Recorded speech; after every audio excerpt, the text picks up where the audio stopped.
Connection with Stephen Durrance and Jake Latondras. How you doing, Stephen? Really? I'm live. Oh, duh. There we go. Hey, quit stealing all the spotlight. Hey. Just shove me over for a second. Let me get this right. We've had somewhat of a late start or a last minute start here, and Stephen's frozen. Am I blurred out, or how are we doing here? No, you're fine. I'm fine. Okay, there's a little delay. How are you today? You've been traveling. I've been on the road. We stopped in Birmingham so we could do this wonderful experience, and we're headed to Conway, Arkansas, to go take part in the second annual SRSU. So it's always fun dealing with the kids, and I ridicule them all the time anyway. It's just fun to get to do it on camera. So you got the whole fam damily with you this time, right? We left the youngest with the grandparents. Both sets of grandparents are tag team, and we got my parents taking them till tomorrow, and then Kendra's parents will have them till Sunday. The only reason we left Levi is it's supposed to be a little bit warm this weekend, and he's the least heat tolerant so far. So we just try and take care of everybody. Gotcha. Well, you're going to where I just came from, Pepper's Pond and Mayflower, Arkansas, and I was at the SRS, the big boys SRS event. We missed you there, Stephen. A lot of people were talking about the podcast and had several comments, and like you and Mike Gibson had said before last week, I watched it, I filmed it, and I photographed it, but I watched it with a completely different mindset now, and it was very interesting. Well, it seemed like it was a fun event. I normally can never make the Pin Oak event because the first full week in June, Kendra and I are usually helping out with church camp, where she and I actually met, and believe it or not, my mother and father met there as well. So we've got a big connection to the place, and unfortunately this year we had to back away. Not camp as a whole. We had to cancel camp as a whole for the summer with the COVID crisis. So we're up and rolling, already making plans for next summer and next year. But normally I don't get to make it there, and by the time I realized that I could and tried to get on, it was already full. So I had to sit at home and play with the kids instead of playing with dogs last weekend. Well, we definitely missed you, and I'm actually loading. I'm sorry I seem a little preoccupied, but I'm loading a stream into our queue here because I'm gonna take the responsibility here. I didn't have time. I was so busy filming for Shannon and SRS this weekend. I really did not have time to do my homework at Pepper's Pond. However, I did go down to my pond here in my neighborhood today, and there was about 6 or 7 guys bass fishing. So I had a tough time with that. I moved to another pond, and I really only got one run in before time ran out. And at the end of the day, I'm still loading a video here. So if I seem a little preoccupied, I apologize. I'm just trying to get everything done here at the last minute. It is what it is. What are we going to talk about? What are we going to do today? The first video I haven't seen that you said you were loading too. I've only seen one of the videos myself, and that was what was on Instagram and Facebook, whatever, wherever I saw it. I think that was probably it. Yep.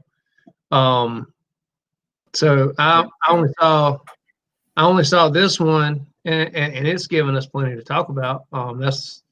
That's again what's so commendable about you and what you're doing. You're putting yourself out there and being willing to be critiqued and criticized by all involved. So this hang on one second. Let me swap these around. Let me swap these around one more time. Exit you out. And boom. How's that look? Super. This is the one that I am familiar with. The other one I'm not. So do you want to go ahead and play? They're both the same video. I had to cut it in half so it would fit, so the content would fit on this platform, because they have to be less than 100 megabytes. And yep, the other one, now the other one's loaded. We're ready to go, man. So what I did here was I went to a different pond.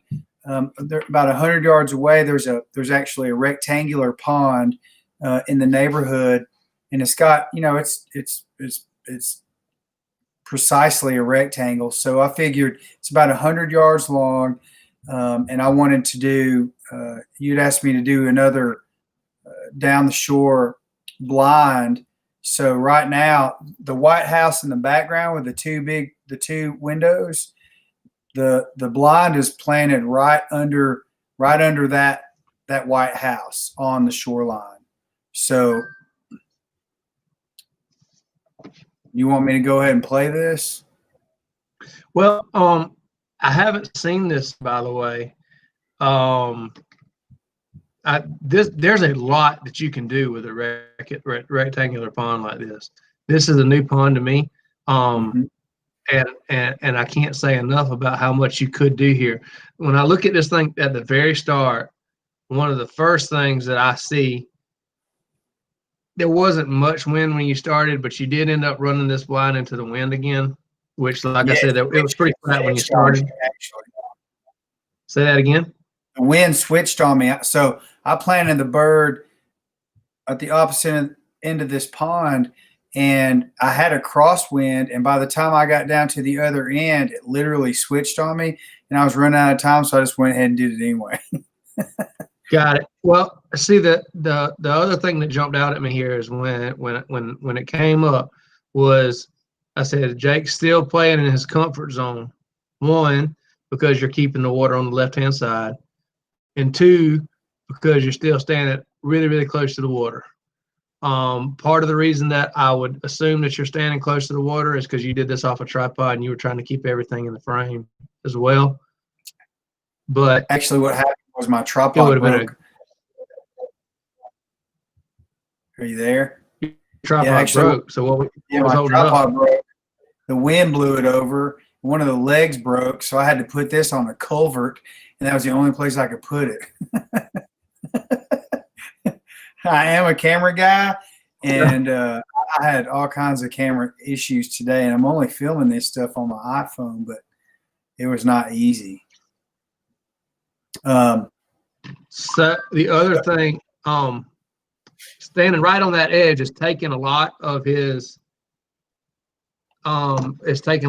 decision making away, and it's actually also giving you more problems than you realize. So, and I'll explain that when you hit play. So go ahead and start off the video. What is that? But I'll go ahead and play it. You're gonna like this first little thing here.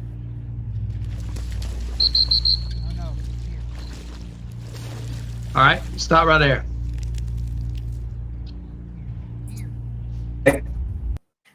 Are you hit? Did you hit pause? Okay. We got just a tiny bit of delay between me and you.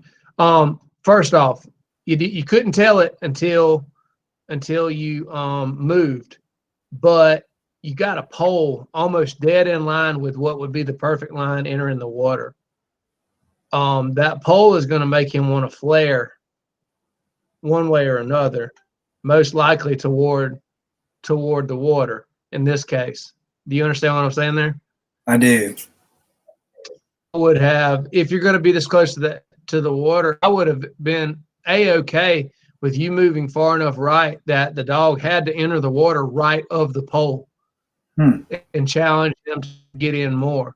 But another reason, again, that he's flaring so hard to the left initial line is because he's standing right in the water and he's looking at all on the edge of the water, and he's looking at all that water and saying, okay, I got a decision to make. I got to get in the water. And if you back up a little bit more, I know it sounds crazy. It doesn't necessarily translate to him running more to the middle. It gives him a chance to debate between edge or water, and it'll actually translate him having a better, truer line down the shore than being so close to the edge. And when you said back, it was borderline loud, and anything louder is going to drive them to where they feel compelled. And in this case, his compulsion is to the water because of the work that he's done.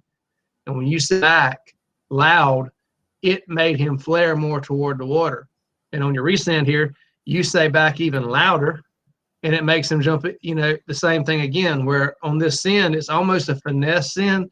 You'd be better off saying back softly, and it makes him feel like he has more of input in the situation, and rather than reacting to the noise, he actually is thinking more about what he's doing when he enters the water.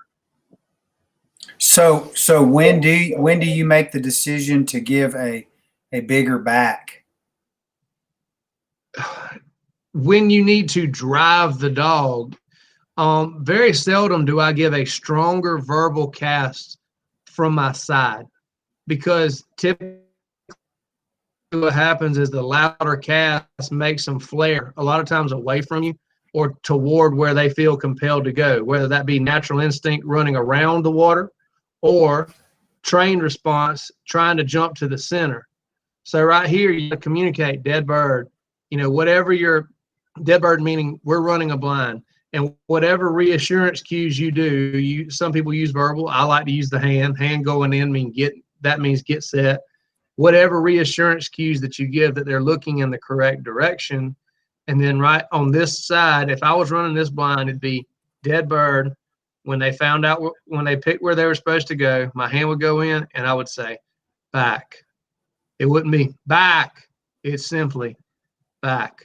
Because I know if I say it loud, he's going to jump left towards water because he's thinking, I need to. Remember in the last episode we talked about, I said, when you point a dog at water, they should not be debating on whether or not they should get in. They should be debating on where, how soon. And when they hear that loud back, they're going, I got to do it now, which is going to drive them to the very closest piece of water, which is taking him left. Does that make sense? Yeah. So that pole, I want to go back to that pole, and you can't really see it, because I'm standing in between the camera and the pole, but there's a sign there, and it's a 4x4 post. And so I had a hard time getting him to lean in towards the shore when I was lining him up. Was it because of that sign? Partly, yes. Partly it was, and it was. You were giving him a difficult time because he's not going to want to skim his shoulder by that pole. That's not a natural instinct, and the big water's to the left. So, and you're not comfortable. This is another thing that, and another reason why I would tell you to move to the right. You're not comfortable on your initial lines on these down the shore lines. You're not comfortable pointing him at the edge and daring him to do otherwise. You're still in the mindset of, I'm going to kick this dog off and hope he gets in the water, rather than pointing him. When I'm in a training scenario, I will point them down that edge and dare them to go down that bank, encourage them to. I'm going to challenge them to make the right decision, rather than just pushing them out into the open water perpetually. I'm glad you brought that up, because you're right. I honestly don't. Even after our discussion last week, I still don't know exactly, where to line up, how close to the shoreline I should get when I send him. And of course, that post was in the way as well. But now I know, and now I want to go back out there and run on the other side of that post, because ultimately he's just exactly. What you can do with that post is when he tries, that post makes things black and white. If you move to the right side of the post and he tries to flare to the left of it, you can stop him and bring him back and make it a black and white thing. I don't want you to go to the left of the post. I want you to go to the right of the post.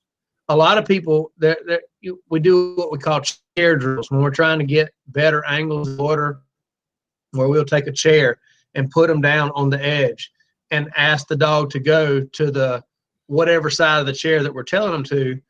But and if they're still trying to flare, we keep moving that chair closer and closer to the line and making them go to the uncomfortable side of the chair. In this case, it would be making them go to the right of the chair and making that entry increasingly skinnier, so that they have to go to the right of the chair and then still get in the water.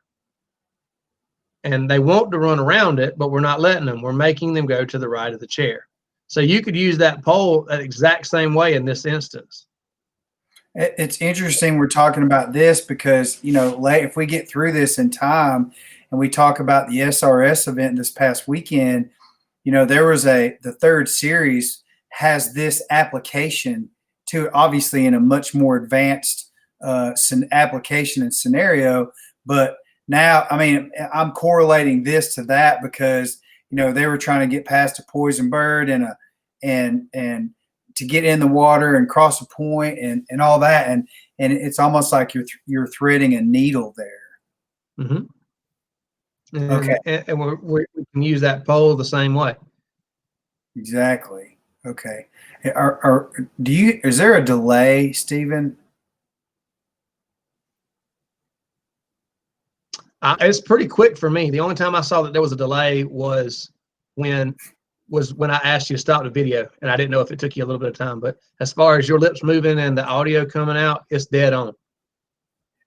Okay, let me try to play this because I'm actually not seeing the video. All right, so you're not seeing it at all right now? Yeah, I am. Yeah, I am on my little screen. I can see it. You see how he keeps looking out to the water? And this is what you were saying you were having trouble. If you'd have moved in that pole, you see how close to the line that pole is? You see if you'd have moved off to the right, you'd have made things a lot different for him. And see, you see how loud you were and you growled and he jumped for the dead center.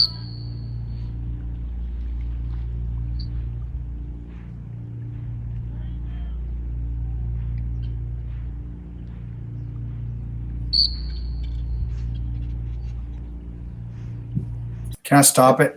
Chop a little bit right there.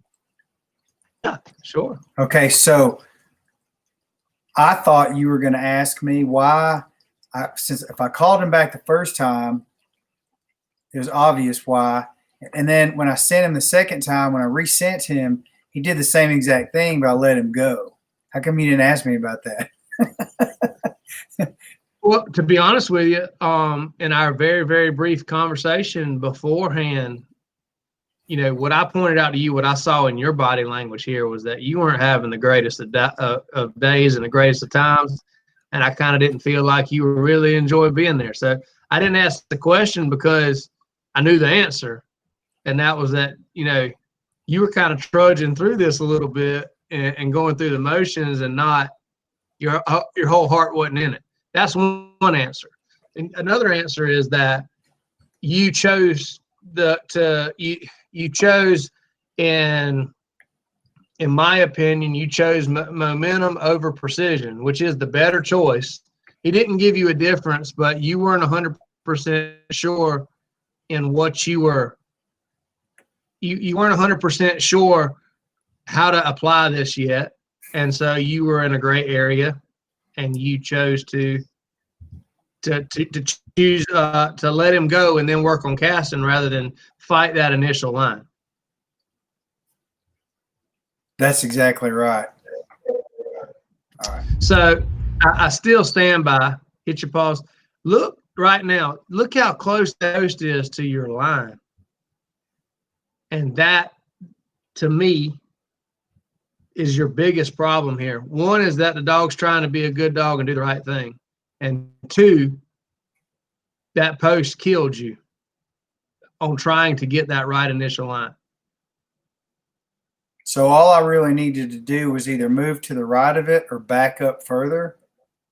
Well, backing up, post is still in. What I normally do here, if a dog's struggling with an initial line and they're not giving me the correct one, I'm normally a little bit farther away from the water, but I will sit the dog down at the line and walk to the edge of the water where I want them to get in.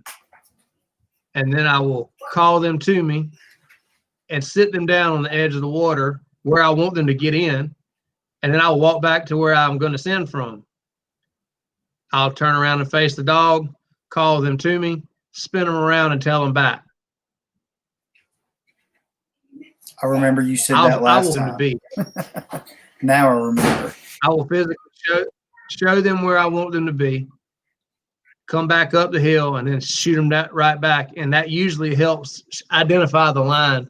In this case, it would be very easy. When the dog's going left to the pole, left to the pole, left to the pole, and I went down there, if you move just a little bit right and allowed him to, go to the right of the pole, that would, he's going left to the pole, left to the pole. You sit him and walk down to the right of the pole, call him to you and sit him on the water at the to the right of the pole, and then come back to the line and say back. He's much more likely to take that line right of the pole. Gotcha. So again, my biggest problem here, like you keep saying, is the pole. And beyond that, my biggest problem was knowing the pole was there, getting too close to the shoreline, having to deal with him either run the shore or run that shallow water. I mean, that's actually a pretty steep drop right there. So I probably was worried about something that I shouldn't have been. So by running that close to the edge of the water with that pole involved, I got to find out where my camera is here. It's like this to him.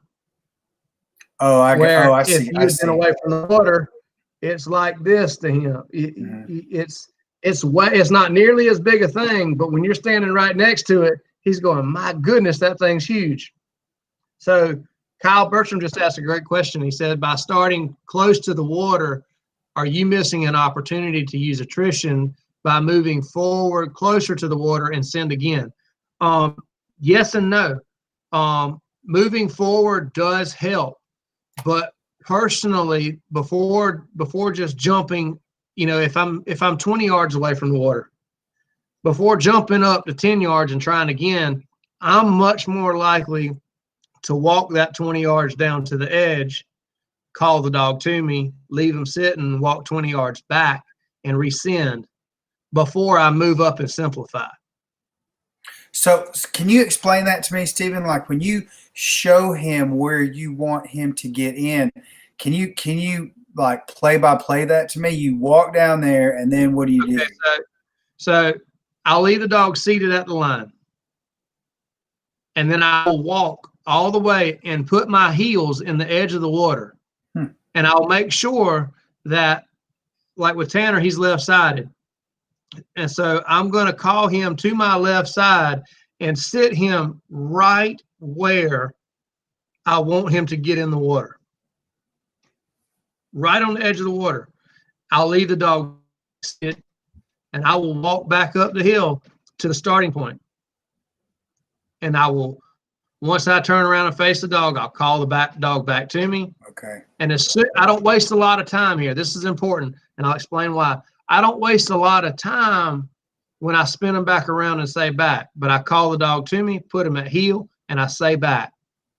And more often than not, the dog's going to perpetuate the line that he just took from the water's edge. Why?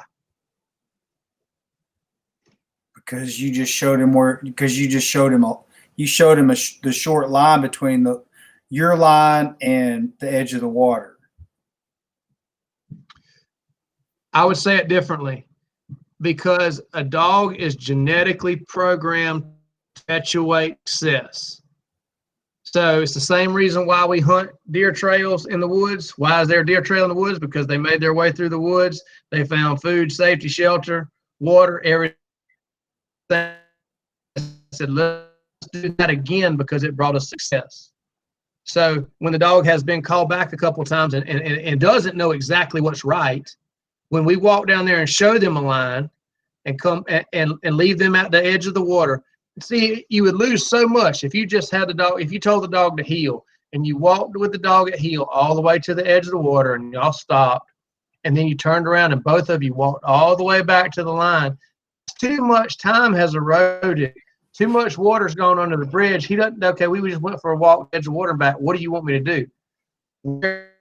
When you leave that dog sitting at the line, you walk to the edge of the water, you spin around and look at the dog face to face, and then you call him to you and sit him at the edge and walk back up the hill.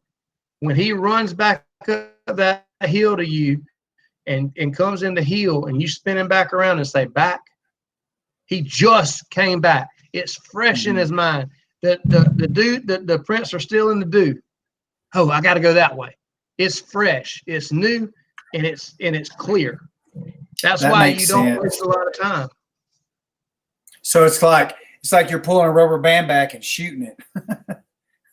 Correct. I mean, yes, it's going to you're bringing him back and then shooting him out of there right where he came from. It does make sense. And so that explains a lot. And again, if standing where I am in this photo, let's say I was over to the right of that pole, how far back would you stand? Like where should I have been? Typically for me, 10 yards would be usually as close as I get. 10, 20, 30, 40, 50, 60, 100, 20, as far as you can, I mean, depending on how good you're running the blind. But if you if you look at this photo, that you've got, the still image, and draw a line from your feet to the bay windows on that house, do you ever get to the right of the line on this blind? Do I ever get to the right of the line on this blind? Me, myself? Does the dog, while you're running it, does the dog ever make it to the right of the line to the blind? No. No, he doesn't. So is that natural? Would that be a dog's natural way out there? You mean on the line or the way he went? The way that he went, by staying left of the line of the blind, is that a natural thing? Well, I would think so, because he's trying to stay in the water. So that's natural? That's what a dog would instinctively do, is try to stay in the water? I guess not. Did you swim the water? Did you swim the water to go down there and plant the blind? No. Okay, that's my point. Him staying left of the line of the blind is either him following a natural inclination, a natural desire, or exhibiting a trained response. Which one is it? Exhibiting a trained response. Exactly. This is good Tanner. This is good Tanner on this blind. He is trying. You got to step your game up to catch up to him. Now, great question here. Cotton Top Retrievers said, could you toss a bumper to show him the line? We've talked about identifying that. Yes, you could toss a bumper to show them a line. The problem with tossing a bumper, I do this not just on water blinds, by the way. I do this when I'm teaching all different kind of concepts. But the problem with tossing a bumper is dogs have a tendency to want to stop and hunt where you toss the bumper. So by identifying that line, you can potentially create another small problem, because you toss a bumper there 2 or 3 times, you get them run back and forth there, and then they run to that spot and go, okay, where's the bumper at? So it works by tossing a bumper, but it's not as effective in my opinion. By the way, guys, it's really nice to see y'all commenting, because, we don't know who's here. We do know a number, or Jake does, at least I don't, but we don't know who's watching or who's at or anything else until you comment. So neat to see some of the people that I know that are commenting as they come through here. But so y'all don't be bashful just to say, hey, if nothing else. Yeah, please ask questions. It helps me move along as well. Because sometimes I don't know the right questions to ask. The nice part about this is that, we talked last week so much about how to do this, but now we're talking about the application and analyzing the work. So it's different. So this is, questions are great in this case. So I'm going to repeat. This is so redundant for me to say, but again, my biggest limitation here is not giving Tanner enough credit, not knowing what he knows, honestly. And, that limits me in what I should be doing, because I don't know. I mean, I don't know that Tanner knows that. I didn't know that I could walk down to the shoreline, sit Tanner down, walk back to the line, call him back, and shoot him out of there like a rubber band. I didn't know he could do that. I don't even know any dog could do that. Well, here's the thing. That's a good point, but it's not saying that. It's not saying that necessarily he's been perfectly schooled on that, or that's as important to him as the verbal cast towards the bank. That what that's doing is appealing to the dog's psychology, to his mentality, the way they see the world, and you're trying to make this is way back in our initial conversations, we're trying to make the right thing easy and the wrong thing hard, not making the right thing pain-free and the wrong thing full of pressure, but making the right thing easy to do and the wrong thing hard to achieve. So here, he understands. It's like the John Boy and Billy show, always take C. And in this case, water is C. C. I'll take C. Take C, C, C, because water's always the answer. He understands when he looks down that shoreline, hey, I understand what's the right thing to do and what's the wrong thing to do. And he's way ahead of you. The whole time, he's way ahead of you, saying, I'll take C. I'll take C. And you got to be a little bit more on top, ahead of him, challenging him on these lines. By the way, another person just texted and asked, how do you comment on the video? A couple of things that folks have run into so far on this commenting on the video is, one, you have to have a YouTube username in order to be able to comment on the video. Two, you may be using the wrong browser. Three, some people have a hard time, or I'm not sure how to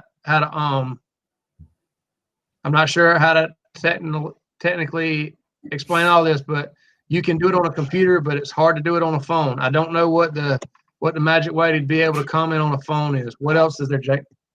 Well, on my iPhone, if you scroll all the way down, Jeffrey Irvin just posted. If you scroll all the way down to the bottom of the page, if you're on the YouTube channel on a phone, if you're on an iPhone, then it'll have a comment bar. I don't know what it looks like on an Android, because I've never had an Android, so I don't know. But I think those are the only ways to comment. It should be, if you don't have a YouTube account, go ahead and sign up. So Tanner's trying to be if you don't have a YouTube account, go ahead and sign in, and then try it and see if you get a comment bar up. So Tanner's trying to be a good dog, but how long would you let him stay on the left side of the line? It depends on the level of the dog. If it's a basic dog, if he's just learning, I have zero issue with him being on that side the whole way, as long as I'm giving right hand casts and he's trying to stay in the water and be a good dog. The more advanced they get, the more complex the blinds get, the more you want to hold them to the line. So, now that one, there's a true statement in this. This was not a comment made. This is about one of my spineless clients that's scared to say anything online. But he said, Jake and Tanner are going to have the best hunting season ever. He's becoming an information sponge. I agree. I really do agree. So back to your blind work. If you look at the line to the blind right here, from where you are to where you're headed, he's what? 5 feet offline? Is that an accurate statement? I would say so. Somewhere between 5 and 7 feet, probably. So that's not bad. I mean, it's not terrible. But what you're going to see is this is going to be a consistent theme in y'all's blinds until you increase the difficulty level. Now, how do we do that? There's a lot of ways to do it. We've talked about a lot of it already, which is one, backing the dog away from the edge of the water. Oh Lord have mercy. What is that, Pat, that convicted felons aren't allowed to comment online? What? So that's not bad. You're going to have going back and increasing your difficulty level, which is backing away from the water, adding suction on the edge, adding points, adding other subtle aspects that are, making it if you do a poison bird on the edge of that bank halfway down, I guarantee you'd have a whole different dog. So there's a lot of ways that you can, and holy moly. Are you looking at Hunter Lamar's? Yeah, here we go again. And see, we need to vet. That's what I get for teaching people how to get online and be able to comment. We need to vet our guests. I agree. We definitely. So being 5 feet offline is not a big deal. But when you add other factors in, you're going to see him all of a sudden go, you know what? The bank's not such a bad thing after all. So again, I want to see you bring the dog from the middle of the pond to the edge, which is what he's showing you. He's showing you his mind is in the middle of the pond. So that's good for him. All right. Go ahead. Hold on. I got one more question. So when I'll save it till the end, because when he picked up the bird, he actually swam the correct line back, but I had to cut that part of the video out because it was too long to fit on this platform. But I'm telling you, when he picked it up, he turned around and he got in the water and he literally swam down the edge of the bank all the way back. That is a very, very astute point, and I didn't even pay attention because all I was doing was standing there watching you with your hand on your hip like you were upset at the world. That is a very astute I was upset at the world. But I want to talk about that at the end. I do want to talk about that at the end. Okay. Because that video is also on the other social media sites. Folks can come back and watch that in other places, right? Yeah, you can actually see this entire blind run on my Instagram and on Latondras Media Facebook page, because I posted it earlier. I'm going to go ahead and hit play. You ready? Yes. Now, one thing to remember is it's okay to have to give more angle casting toward the bank, because what you would expect to happen, naturally happen, is if you cast with your right hand, no matter what cast you give, the dog immediately bails for the bank. So that was a good angle. You see how you got improvement there? Can you back it up to your – oh, that was beautiful. Yeah. Can you back that up for your last two casts? Okay, beautiful. Right there. So whistle, and you gave it straight up. And he said, Hold on. Let me ask you a question. So I gave a straight back, but I stepped to my right. Okay, is that a mistake, or did I accidentally do something right? Well, accidentally on purpose. Stepping, anytime you step sideways, it makes your cast larger. So it actually turns your cast into a bit of an angle. Since your that's hand, what I was asking. When you step, it actually makes what would be this cast a little bit like that, because your hand actually migrates as you step. My arm moves like that. Correct. Okay. So the problem that I got with you stepping right there is I'm a big believer in you need to stay small until you need to be big. If you have to take a step to get a dog to give you a directional change at 20 yards, what do you do when you need them to give you a directional change at 200? Mm-hmm. I mean, you keep walking. Exactly. You get bigger. You have to. So if you keep yourself small until you need to be big, a step looks a lot bigger at 200 yards if you weren't doing the same step at 20. Understood. All right. Understood. Okay. So roll back right before your cast there. Okay. There you go. Whoops. Probably too far.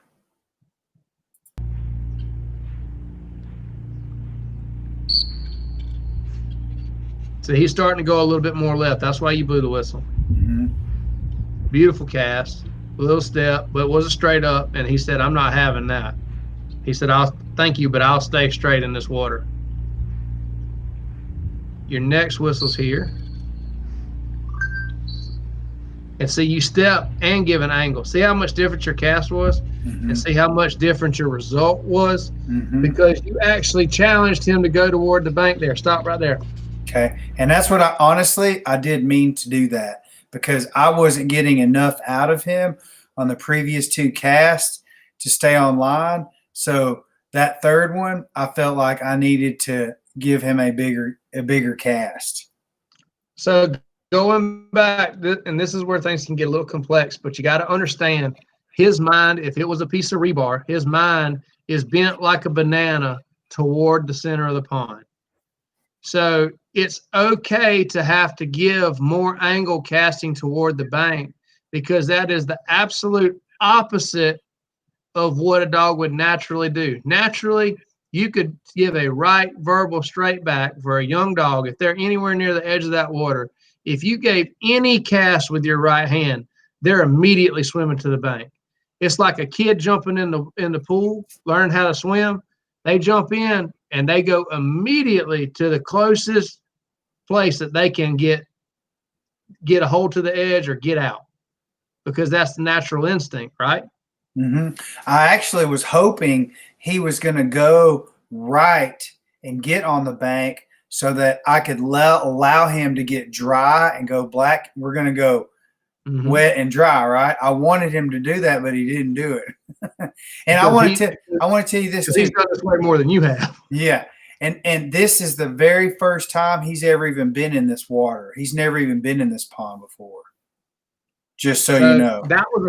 That was a great cast. And if you look at it, if you look at right there where you stopped it, is where it's almost like he hit an invisible plexiglass wall and turned, right? Mm-hmm. You mean when he lined back up with the blind, or after I casted him? When you cast him and he turned toward the bank and he made progress toward the bank, carrying that angle on out, he got to a certain distance and then turned back away from the bank. You need to roll it back and see it again? No, I know exactly what you're saying. He went angle and then straightened up. Okay, so do it again so everybody else can see it. Just back just a little bit. A little bit more. Right there. Right there. I think you're about, whistle. Angle cast toward the bank. Now you see the angle you gave. If he took that, he would go well out of the water.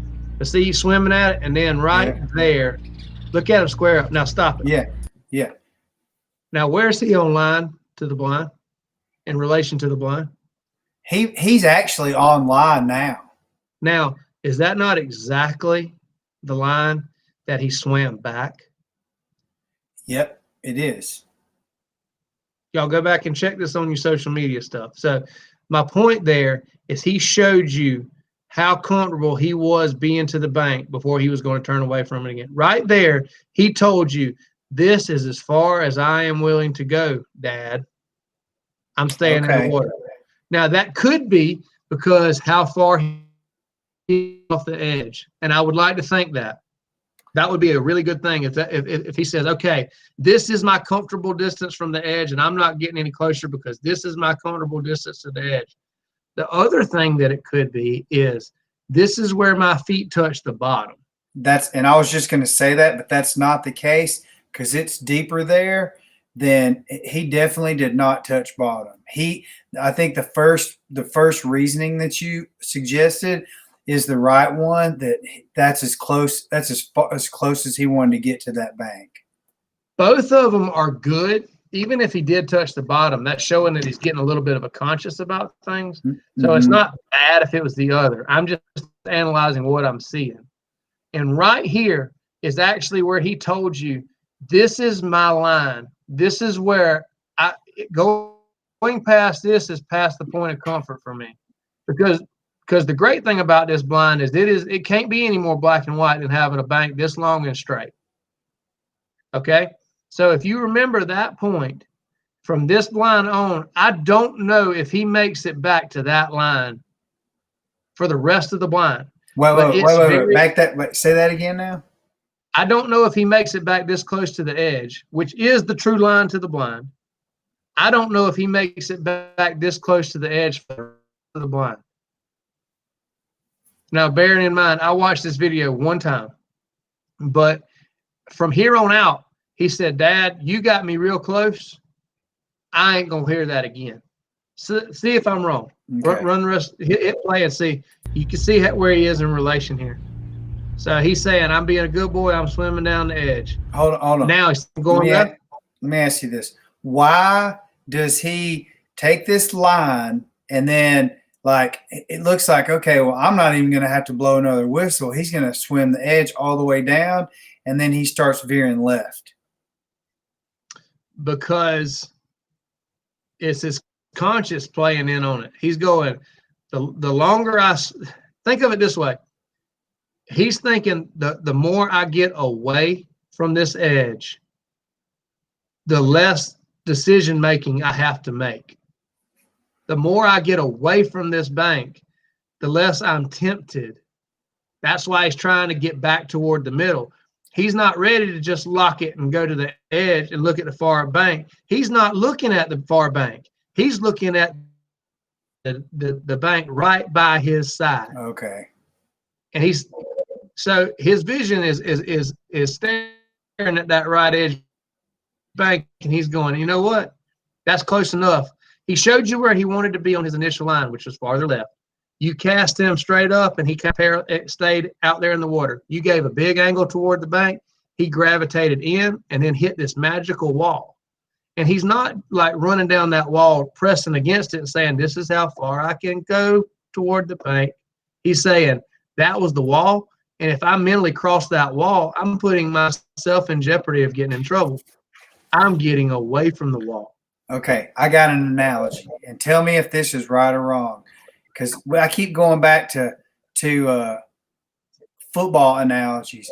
So he's a wide receiver. I just threw him a pass when I casted along the sideline, and he was tiptoeing down the sideline, and even a wide receiver would drift away from the sideline as to not step out of bounds. So he's moving closer to the open field, so to assure that he's not going to step out of bounds. Is that an accurate analogy? Well, a well-coached wide receiver doesn't run down the edge, because if you do that, then the edge is a defender and they can be easily pushed out. But it's the exact same thing. Same reason why a basketball player doesn't run right down the edge of the court when they're on a fast break. You know, that is danger. That is out. I don't need to be out. I need to be in. And that is the difference mentally between this dog running this blind here and the blinds last week, where he was tap dancing that edge and trying to get out. Right now, this is good, Tanner. His mind has not one time switched to, I'm going to do the natural impulse, the natural instinctive thing, which is to get out and run around. So you're training a dog that's under control. You're training a dog that's exhibiting good trained responses. You just didn't know when to dig your spurs in and hold him there. Like you just said, you were like, why didn't he stay against the wall? Because the wall represents mental pressure. It represents all the bad decisions that he could make in life. I'm getting away from the wall. I'm getting back to the water.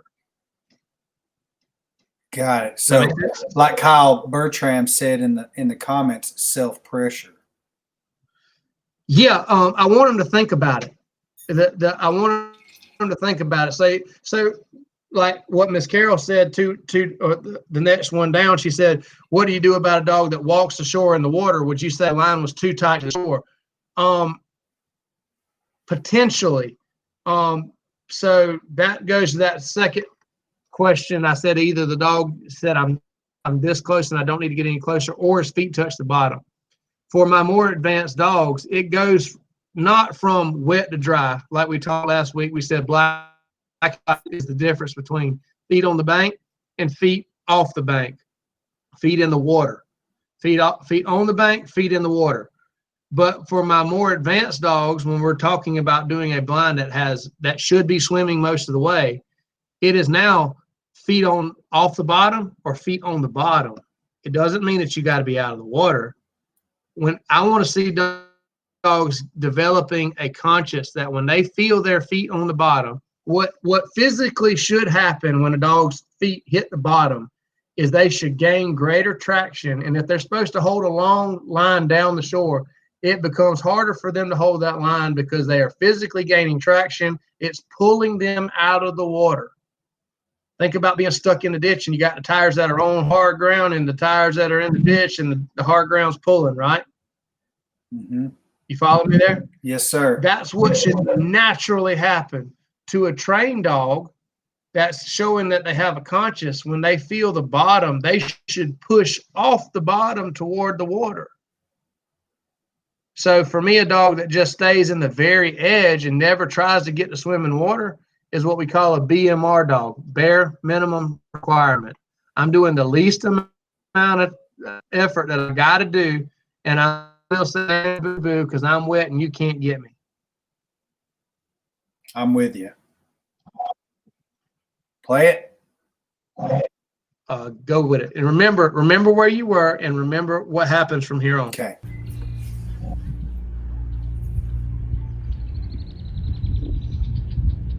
Starting to dig left. Mm-hmm. Should I have already blown a You're whistle? so late. What? And you gave a decent cast. And you're getting no, you got nothing. You see it right there? He hit that wall, but it's farther away this time. Now that wall could be farther away because of that algae. He might think that the algae is the shoreline. I'm not sure. I'm not 100% sure, but he definitely dug away a little bit more, and you never progressed back in toward the edge. Got it. So I should have, when he didn't respond correctly, I should have immediately blown that whistle again and casted back to the right. Correct. The natural inclination is the thought of putting, should I nick him there?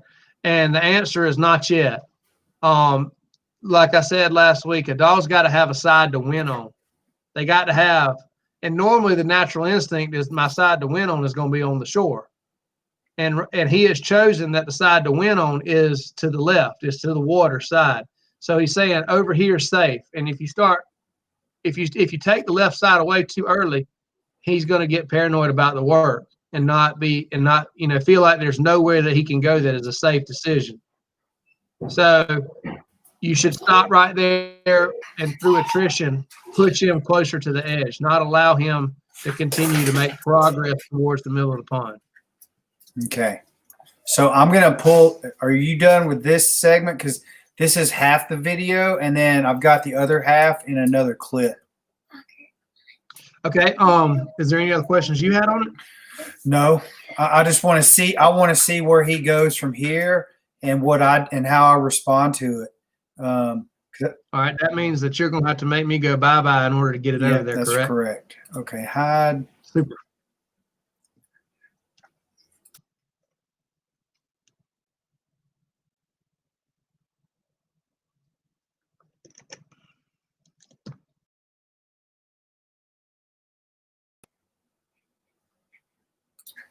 Hey, stop.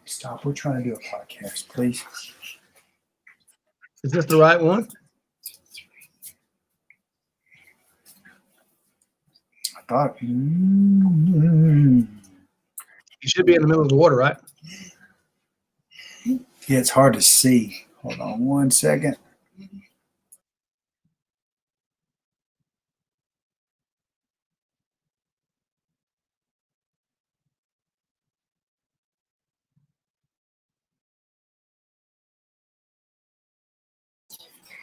See it. See if you can. No, here. Here. There we go. Here. That's right. Here. So there was you know, I had it, that was overlapping. So that was the same last cast.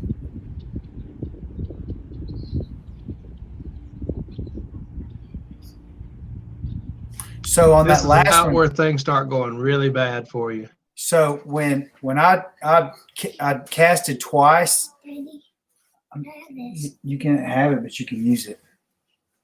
Here. I felt like he didn't see the first cast, so I recast it.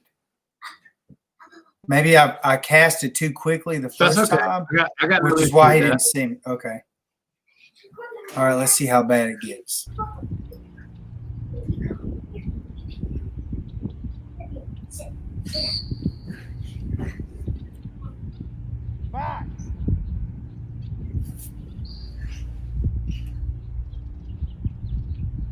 Yeah, that right there is exactly where it starts going bad. Why was that cast problematic? Oh yeah, I remember she's doing Because I don't know. Because I said back and I gave him an. I mean, Well, was it? what does the verbal mean? I mean, what did we talk about the whole time last week? What a verbal cast toward the bank means? Go back towards the water. It means stay in In the water. Through the last several casts,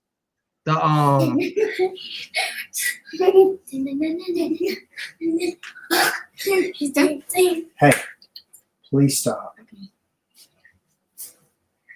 realizing his decision-making process and don't even realize it. Can you repeat that again? I said, so he already showed you he wanted to stay in with the last several casts. You know, he showed you from the very beginning, and then you made it to the line.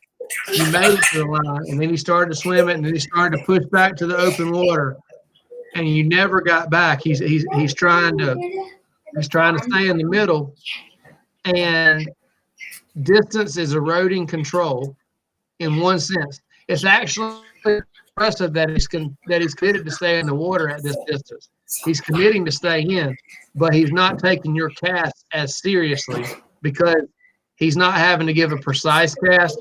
He knows you're not going to make him get any closer to the edge at this point, and so he's not going to go there. I gotcha. When you gave those verbals, you opened the door wide open for him to say, "Oh, water's good. I think I'll stay in the water the whole way down."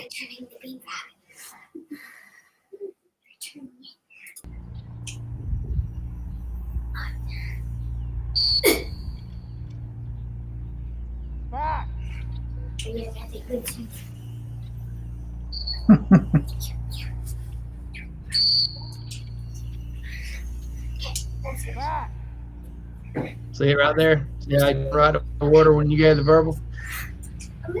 So I'm going to stop it there. So I gave him 3 verbals in a row. There could be 4 or 5. It could be 2 more for all I recall. But at that point, what was going through my mind, I didn't know, I didn't remember what to do.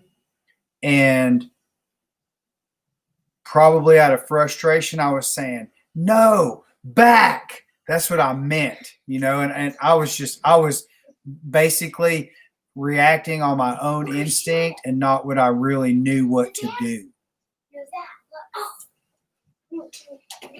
I agree. 100% agree. Couldn't play it to the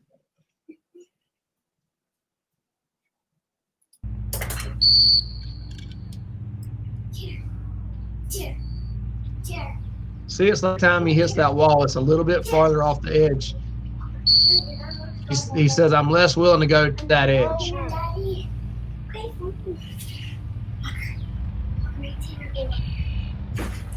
Walking over now, we're getting somewhere.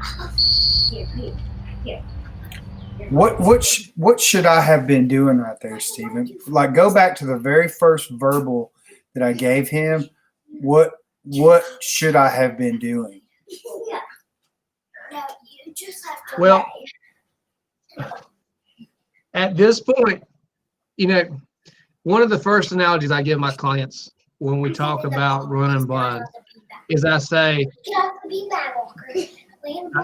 it sounds like it's like like Aspen is speaking right into your mic. Hold on. Hey, you guys go into my room, please, because you're speaking and you're slowing the video down. Okay? No, go in there. Take Tanner with you, please. Please. Call him in. Call him in. Here. Yeah, Tanner, here. Here. Excuse me. Hang on one second. Go get him. Here. Here.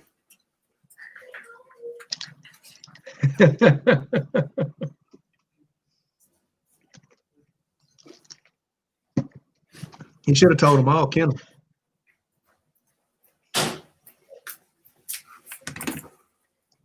Domestic issues. Sorry about that. I told everybody that you should have told them all to kennel. Yeah. I should have given him a back cast. So my analogy is, if you think about running blinds like a dirt road, stay on the road, don't get in the ditch. Because once you get in the ditch, it's way too hard to get out. So that's not just a metaphor here, being in the ditch, being hard to get out, but physically, if this was a dirt road that you're running down, you have made it to the ditch. Physically, if you had that calling that a road, and the line to the blind is the middle of the road, you have physically made it to the ditch, and it's way harder to get that recovery cast back towards where you're going. You've just too wide. Does that make sense? Yeah. Plus, he was I mean, that's 100 yards probably. So he was further down there. It's like you talked about last week. You know, the further away, the less likely he is to address my command. Correct. But so when you ask what should I have been doing? What should you have been doing at that point? My spineless client did point out one thing you could do is run down the bank and gain control. And by running down the bank, what you're doing is reducing your distance between you and him, and it's going to allow you a chance to decrease that distance between you, therefore get a more influential command. Does that make sense? Yeah, but that never even crossed my mind. I would have lost had I made a bet right there on answering that question, I'd have lost everything I had, because I never would have thought that it would have been okay for me to physically walk down that bank and close that distance down. I would have never even thought that. Rose, Jake. I would never have even thought that, because it's just not something that I would have qualified as being an appropriate move on my part, just because I wouldn't even think that. And that would be an extreme case. I'm not saying I do that every day, but that would definitely be an acceptable response, you know, for a dog that's starting to give you a little bit too much of self-control, self-motivation. It wasn't self-motivation in the sense that he was trying to be bad. He was just trying to take the easy answer and use his training as an excuse to not challenge the work. You follow me there? Mm-hmm.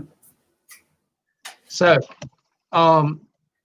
the answer is you should have gained control much earlier. Right here, he's just so far out there. One thing you can do is stop him and stop his forward progression. Whenever he's starting to go way out like that, one of the hardest things to do, and you don't want to do this on young dogs nearly as much, is you stop that dog, bring him back towards you a little bit. His internal arrow was gaining more momentum toward the middle of the pond. So you stop him and you reel him back towards you, reduce the strength of that arrow, and then make him give you a directional cast toward the edge. So to say it another way, the answer to your question is as soon as he started gravitating towards that, away from the edge, don't let him go there. He showed you how close he's willing to get. Now hold him accountable on that line and don't let him make progress out in the water. Make him be on that line. It doesn't matter if it takes 2 whistles, 20 whistles, or 28 whistles. Hold him that tight, because he showed you, I don't want to go any closer than that, and that's fine. When you hold him on that line, that's when you're actually starting to train. That's when you're holding him where he doesn't want to be, and also where he'll get frustrated enough that he'll eventually say, okay, maybe the bank is the answer, and you can actually get him wet and dry. But he was trying here. He was just like where I told you, when he made it to that line and said, this is I'm willing to go, and then started pushing out to the left, and you never regained control at that point. You never stopped him and pulled him back into that line, the rest of the blind. So you lost on your initial line. You lost on your first 2 casts. You gained, big time gained, when you took the first big angle to the bank. You got him to the line, and then you lost the whole second half of the blind because you never held him to that standard anymore. Understood.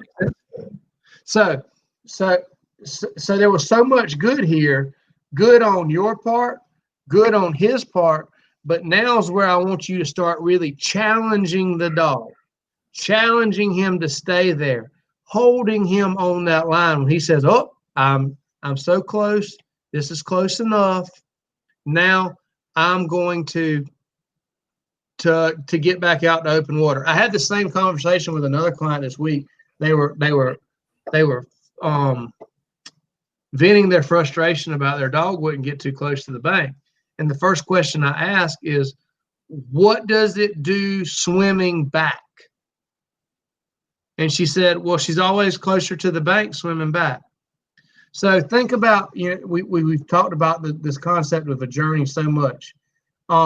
If you think about this down the shore blind as an individual journey, as well as down the shore blinds in general as a journey. His journey to that blind was predominantly left of the line to the blind. Half of his route was predominantly left of the line to the blind. The other half was dead straight, perfect swim back to you. So half of the line, half that blind he might have spent offline, but the other half, the half that is so most often overlooked, was exactly straight. Are you with me so far? Are things starting? Yep. There ought to be some kind of fuzzy lines that are starting to activate in your brain right now. So, I mean, I think so. I'm again, the last third of that blind, or the last half of it where I lost him, I was lost, and so I lost him. So you got online, you got there, and then you lost him and didn't gain it back because he kept gaining progress every time you gave the cast, right? Yes. Was there ever a time there where I should have added pressure, or are we still talking about attrition here? Attrition is pressure. Yes, you should have added attrition, but not necessarily collar pressure. With me on that? Yep.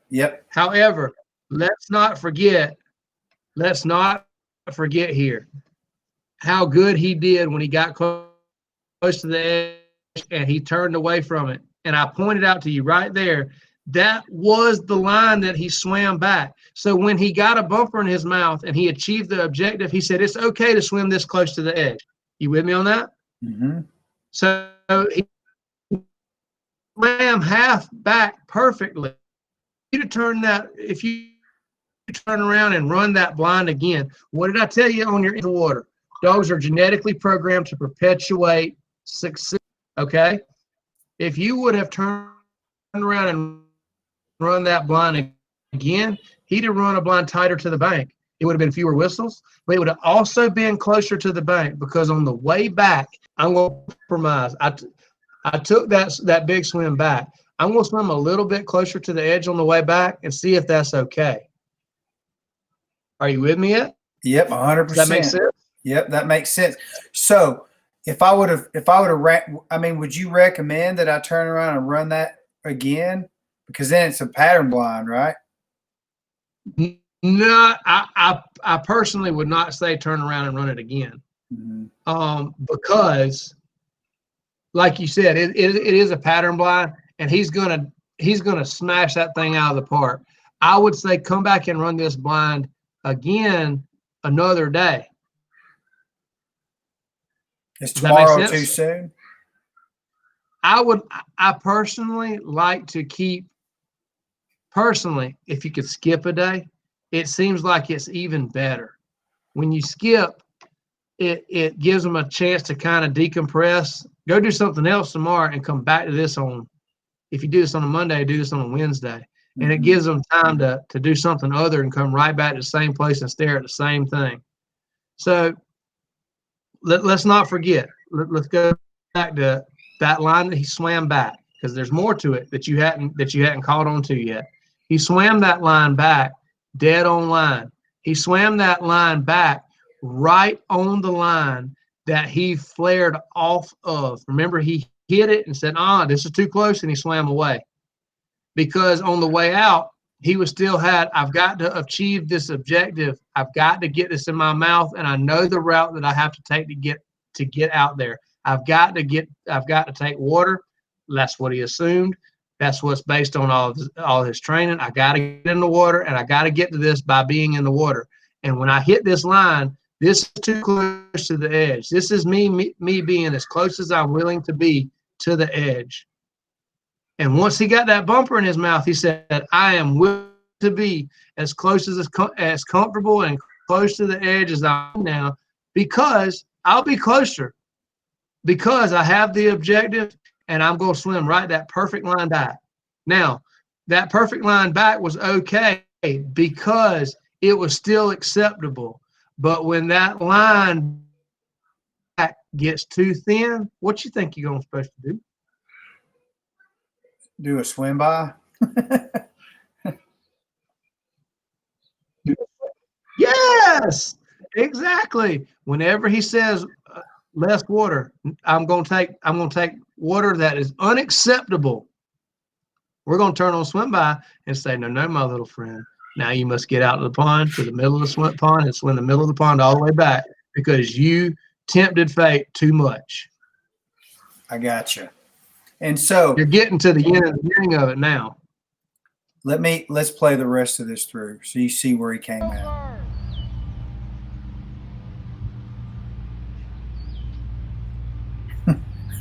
Go back to find water. On one of these casts, he really all of a sudden just figures it out, and I think it's because he caught wind of it. I think he smelled it, yeah. Which is again why I like to run into the wind too much. He stayed on that, where you saw him get in the water, he stayed right on that line. Okay, here's a question. Okay, if I'm not jumping too far ahead, when he swims that line back, when he gets to within, say, 20 yards, he does start to lean towards that pocket in front of where I'm to the right of the pole and wanting to get out there. Mm-hmm. Should I allow that or should I not allow that? You answer. No, my instinct was to engage swim by, which I did. 100% correct. 100% correct. That is, whenever he says less water, you say more water. Now, what does that tell you? Why in the world would he wait till he's that close to you to try to cheat? Because that's not closer. I mean, technically, it was closer for him to get out. To get out, but it wasn't. The bank's not getting closer to you. It actually falls away from you at the very beginning. Is that correct? Yes. Unless you had moved to the right of the pole, but we've already beat that horse. The reason that he tried to cheat right there at the edge or in the last 20 yards is he was going, okay, I have done enough of my work. No, it was not fatigue. I've done enough, and Daddy always loses focus and lets me get out at the end. Like if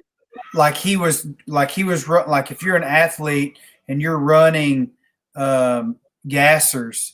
He was on his last gasser, and he slowed down before he got to the finish line. Correct. 100%. And he said, Daddy won't hold me accountable to this, and just bailed. So swim was appropriate there, 100%. He swam the line that he felt like he was going to be held accountable until he felt like he wasn't going to be held accountable anymore. And that's when he bailed. So again, way better than last week. But I want to see a bind where you get him to where he's uncomfortable and hold him that close all the way down. Don't let him get back. Don't let back to open water. Because if he turned his mind toward the bank and said, I'm getting out once, twice, 3 times, you know, if he gets frustrated and tries to perpetually get out, then we'll let him go back to water and show him what's safe. But we're not going to let him swim right to the dead on line with the blind and then not hold him there. Holding him there all the way down is a much better teaching tool. That's when you're really, that's when they will, the more you hold them to that line, the more you move your lines tighter to the bank, the more comfortable they're going to get swimming parallel with the bank and not just trying to bail for open water. But again, I can't say it enough times. They're not going to bail for open water until they're trained to want to be in the water. Now, I got to step back for just a second because I'm pretty sure Wade changed the temperature setting in here, and I feel like I'm getting into a tropical climate. Give me 2 seconds.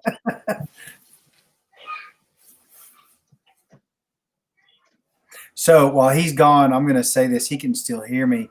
I don't know how redundant a guy has to be to get to where this finally clicks.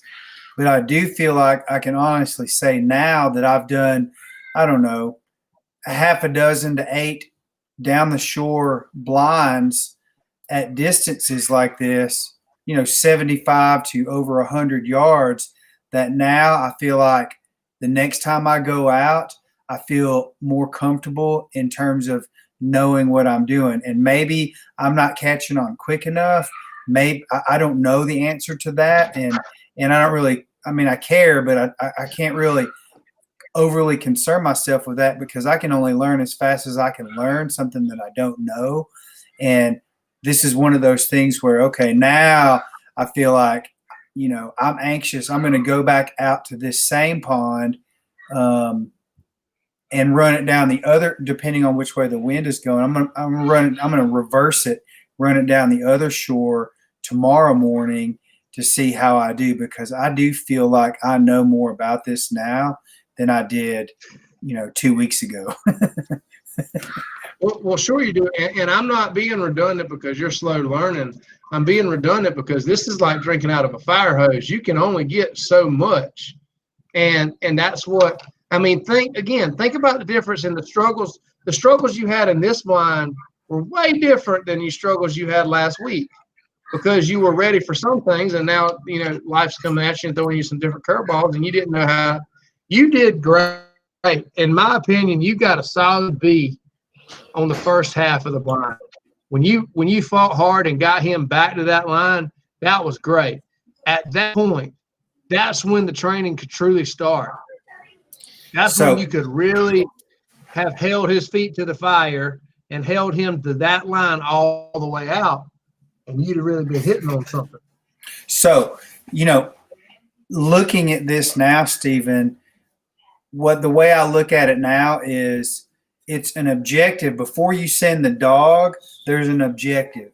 But once you send the dog and the dog starts to veer or do something you don't want him to do, it becomes, it's the same objective, but it's little objectives to get to the main objective. So now I feel like I just feel like I understand this much better now. Thank you. That's good news. That's super good news. And that's my goodness, that's the whole point of these videos. And you can run this thing. You could have run this thing and recounted it. and not caught all those small details. And I didn't catch it the first time I watched it. I'm telling you, it's always neat watching it that second, third, fourth time and seeing all the little nuances of the decisions made by him and the decisions made by you. And you know, the point that I'm making is when you got him online, that was when you could really hold him in a position to start making decisions. So hold him on that edge, fight to keep him there. And now that being said, fighting to keep him there and him running along the bottom, that's not going to be good either. But you got a perfect situation here because you got a steep bank that's keeping him from getting to running water way off the edge. So it's a perfect place. This is a perfect place to teach dogs how to do this concept. You wait and see. So now I'm going to go out there with more confidence the next time, and he's going to throw me a different curveball, and I won't know what to I hope do. so. I hope you hold him on that edge, and he tries to get out on you. I truly do. That's the whole point. Well, I'm going to let him get out. do. He tries to. I want him to too, because I want to let him get out and get dry this time, so we can go black and white. Because I wanted him to do that this time so that I could establish that black and white scenario that you kept talking about last week, and he didn't do that, and it caught me off guard the further away he got on this one.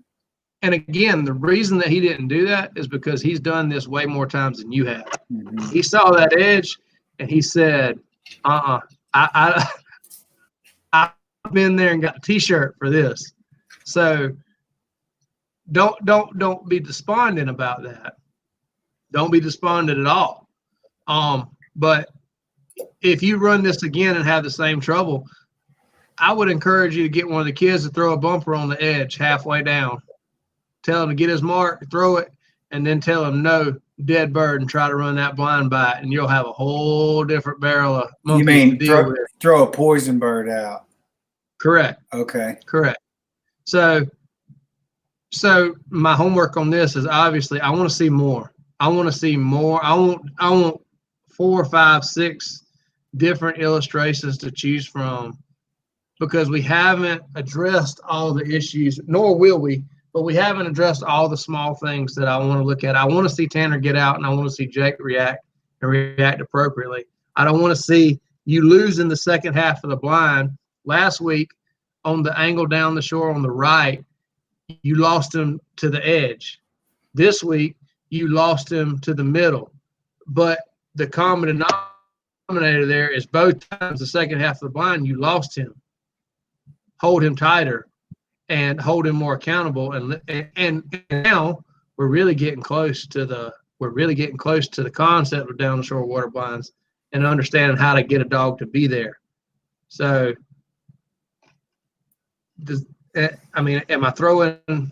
No, I know no, I'm not throwing too much out at you. I just think there's a lot of good. It's amazing to me that we can sit there and talk for an hour on one video. An hour and a half. I mean, I wanted to talk about the SRS. I think my daughter, there's a chance that we may this. I don't know what's going to happen. My daughter has a Zoom call at 7:30, so we got about 5 minutes if we don't get executed between now and then. But I do feel more comfortable. I'm looking forward to going out. I think we should. Would you agree that we should stay on these down the shore blinds until you feel like? I mean, I guess we could do this forever, but we got to move on. I think we should keep doing this until you feel comfortable with what I'm doing. Yeah, you got to graduate for me here, Jake. You did great on your swim bys, but this is taking. But now that being said, I'm throwing something that's a lot more at you. That being said, you can also see how much that swim by concept. You're not just going to abandon it. You're gonna have to revisit it. As soon as he starts bailing and saying less water, you're gonna have to hold him accountable on that. Mm-hmm. So jumping ship for just a second. What'd you think of the SRS? Did you have fun? I'm gonna click these videos off and see if that helps our stream at all. I think maybe your signal maybe in the hotel is a little bit weak because you're digitized. I had a great time at the SRS. Definitely missed you being there.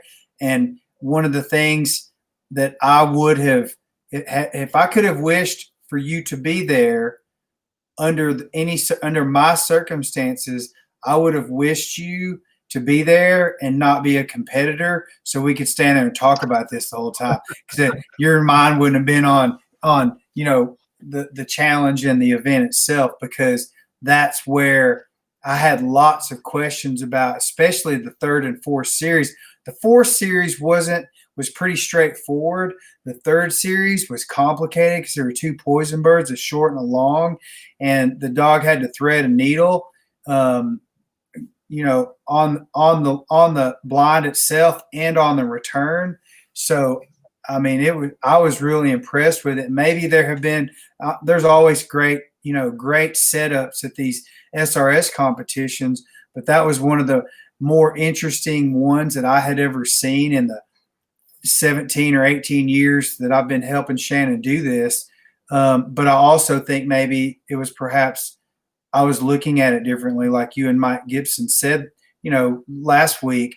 I was looking at it more analytically than I ever have, because I wasn't just trying to get good film and good shots. I was watching the dogs and the handlers. I watched the handlers a lot. Yeah. So one of the neat things about this is that you never know what you're going to see.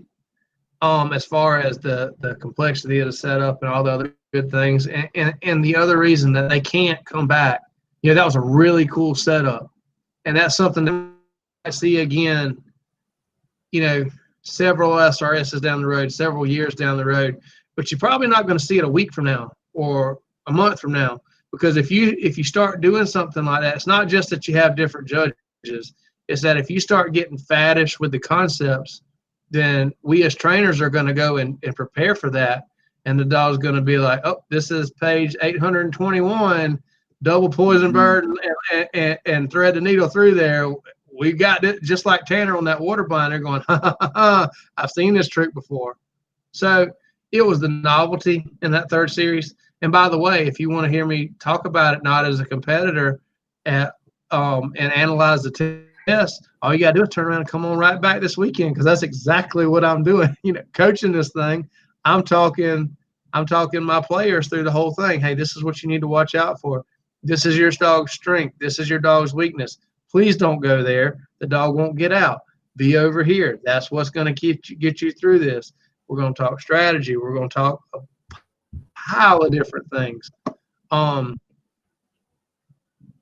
That's exactly what I'm doing this weekend. I wish I could have stayed. I've got a Bassmaster, which we probably need to talk about too. I've got a Bassmaster, not this coming weekend, but the next weekend. So there's going to be some overlap in time and my ability to work with Tanner while I'm gone as well, which isn't going to happen.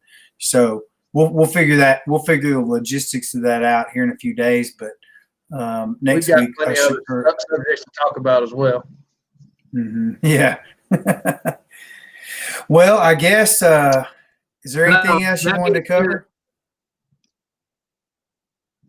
I mean, we could talk about this all night, but I know you've got a pile going on. I think the only thing, I'm looking back at some of the questions to see if we answered most of them. Let's do that. Miss Alicia said, how do you address a young dog that takes a cast but turns his head to see if he's taking the correct cast? That is not a 30-second answer. That there's not a way that you fix that. The question I would ask you is the dog looking back because it's uncertain of the cast that you're giving? Have you schooled enough for that the dog understands the cast, that they understand that cast means what it means? Have you done enough drill work to say that you know that he knows that you know, right? If you've done that enough, then the answer is one thing. If you haven't, then you need to go back and do more drill work and make sure he understands the cast. If the dog is turning back and looking, not really because he doesn't understand the cast, but because he doesn't have a compulsion to do that, then your dog is showing a lack of a sense of urgency in the work, and you've got to address your training in order to make sure he does feel compelled to do it. But the first thing I would say is make sure that he understands the cast that you are given. And the way that you do that is you drill for skill, and you do it as many times as necessary in order to ensure that it happens. That is an intentionally great answer, yes, but you know what I am saying as far as make sure you've done your homework, and that your I's are dotted and your T's are crossed as far as the dog's understanding goes. Here's where the whole concept, you hear it all the time, that if it's a systematic approach, and if you miss something or you create a hole in your system, then you're going to see it somewhere down the line, and it's always going to be there. Correct. There was another one that jumped out. I was going to say Mark Moore. I was there Saturday and Sunday, but not Friday. But yeah, I was there all day Saturday and all day Sunday. The other one that I saw was Bennett Fuller said, so how much time was Tanner with Steven for training? This is an important thing to know about Tanner, because Tanner didn't start with me. Tanner was not a perfect fit for the home that he was in, and had been primarily amateur trained for the majority of his life up to till last April. I think it was April. That he came down, and we actually did a partial trade. I had the exact dog that his owner needed, and I didn't know where Tanner would fit, but I knew that the home that Tanner was in wasn't right for him, not because he wasn't loved, not because he wasn't happy, but because probably he was too much loved and too happy. Tanner was running the show, and he was doing some things that were undesirable, like sticking on birds. He felt like he was too much in control, and he had some holes in his foundation. So I had him from last April, and by I mean my facility. The first thing I did was give him to my young dog guys and say, guys, go back and go through basics. And then he went to transition work, and I had him. I only personally messed with him for probably somewhere between 2 and 6 weeks total was when I was actually putting my hands on him. All my all-star crew of my fantastic employees at my facility were the ones that were shaping him through our program. We essentially just went back and introduced him and put him through the program. He was with me from approximately mid-April, something like that, till he went to Jake in January 2nd. Yep. The beginning of January. So right in there, so that's about 8 months worth of rework. We were not starting from the ground. We were just filling in holes, filling in and understanding on his part, and then holding him to a higher standard and holding accountable for the decisions that he was making. And obviously in that amount of time, we got a good bit of that roughed in, which is evident. For me, it's a lot of fun. How much easier would it be for you if I was standing right behind you and saying, oh, right there, blow the whistle. Oh, right here. I want you to get this cast now, and I'll explain why in a minute. And all my clients are laughing because they've heard me say that 1,000 times standing behind them. But you don't have that benefit. So we've got to go back and retroactively do this, which is great. It's fun watching the light turn on in your eyes, and you say, hey, I can't wait to go back there and do this tomorrow. I can't wait to jump into this, because that shows that you turned on for it again. But like I said, it's neat to watch Tanner say, you know what, water's the right decision here, and this looks a whole lot like something I've been schooled on, and I think I'm going to choose the answer. We're going to allow him to do that much longer. We're not going to just let him just choose C. We're going to make him get closer. We're going to hold him more accountable, and we're going to add more influences that are going to make him want to get out a whole lot more. So this was a great movement in the right direction, and I hope I've answered most of the questions as we went along. Mm-hmm.